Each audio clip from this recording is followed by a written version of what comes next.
Kunwari may ipapipirmang petisyon pero bagong modus pala ng pambubudol ang nabisto ng pulisya sa Maynila.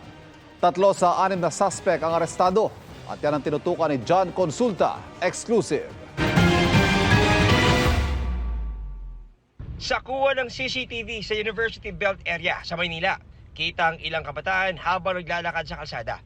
Ang hindi niya alam, target na pala siya ng isang bagong modus ngayong pasukan.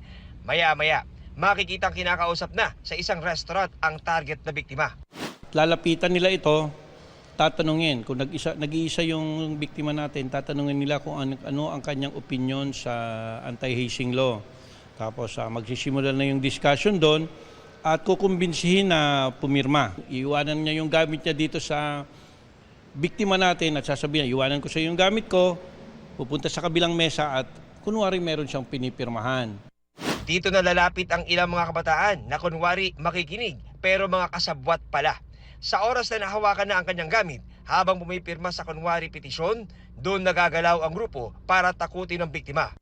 Ididiscuss na yung tungkol sa fraternity at doon na magsisimula yung pananakot nila at kukunin na yung cellphone niya, kukunin na yung PIN ng kanyang ATM at pagwi-withdrawin na siya.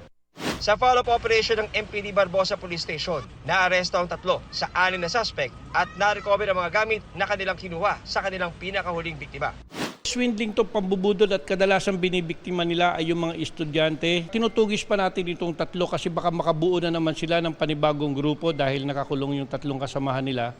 Para sa GMA Integrated News, John Consulta, nakatutok 24 oras.